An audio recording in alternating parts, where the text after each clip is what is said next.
Rose assured me.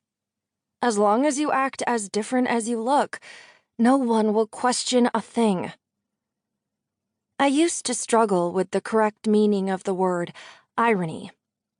Now that my eyes have been opened, now that there is zero chance of my ever returning to my high school, of resuming a normal life, of being asked to define irony again, it does not escape me that it is deeply ironic that the very thing I am fighting against, people's willingness to accept whatever the government says as the truth, is the very reason I am able to walk down the street in plain sight.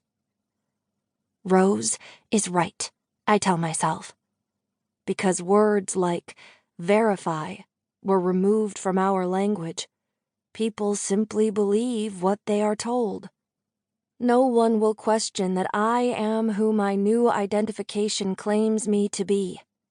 2 months ago, I would never have thought to question it myself. Miriam Adams. I repeat the name in my head like a mantra, hoping that doing so will help me remember that's who I am supposed to be now. Miriam, for the book that contained the meaning of the words that changed my entire life and brought me to this point. Adams, for a woman I read about recently. She created ammunition for soldiers who had almost no supplies left to fight. I stop at the light at the corner of the street and shift my weight. A brown-suited gentleman with a bushy salt and pepper mustache smiles at me. My shoulder muscles tense. I glance down at his footwear. Just plain brown loafers. Not the military-style running boots that would have signaled for me to flee. I let out the breath I was holding and attempt to shake off the anxiety-tying knot in my chest. If I can't handle this walk, how am I going to deal with what I will eventually have to do? Atlas insists it won't be necessary, but... Someone bumps me. Another snaps something impatient, and I look up to see the light has changed. One step at a time, I remind myself, as I make my way across the busy intersection. The glass and steel of the Chicago skyline glisten against the background of blue. Cheerful flowers of white and yellow bloom in large urns stationed along the sidewalk.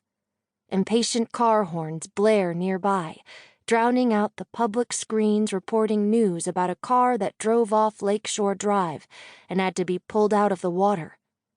I spot the entrance of my destination in the distance, glance around for signs of anyone who might be watching me, then hitch my bag firmly onto my shoulder and approach the off-white stone and rose gold building.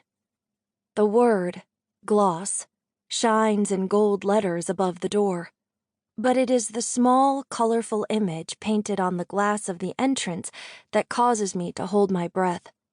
For a heartbeat, the city around me drops away, and the anxiety gnawing at my stomach disappears.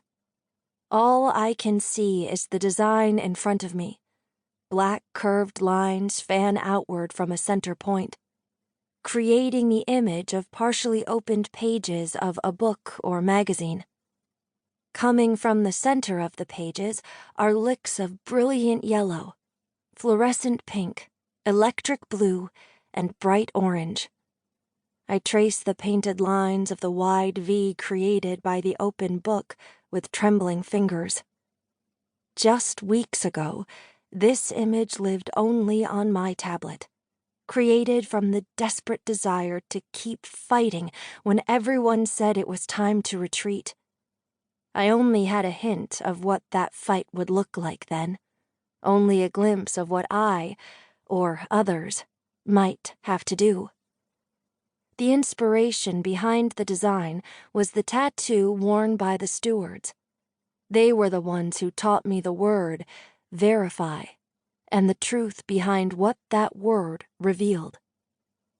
I'd drawn thousands of images over the years, honed my skill in the hope that one day I could follow in my mother's artistic footsteps. In all those years, nothing I had created was as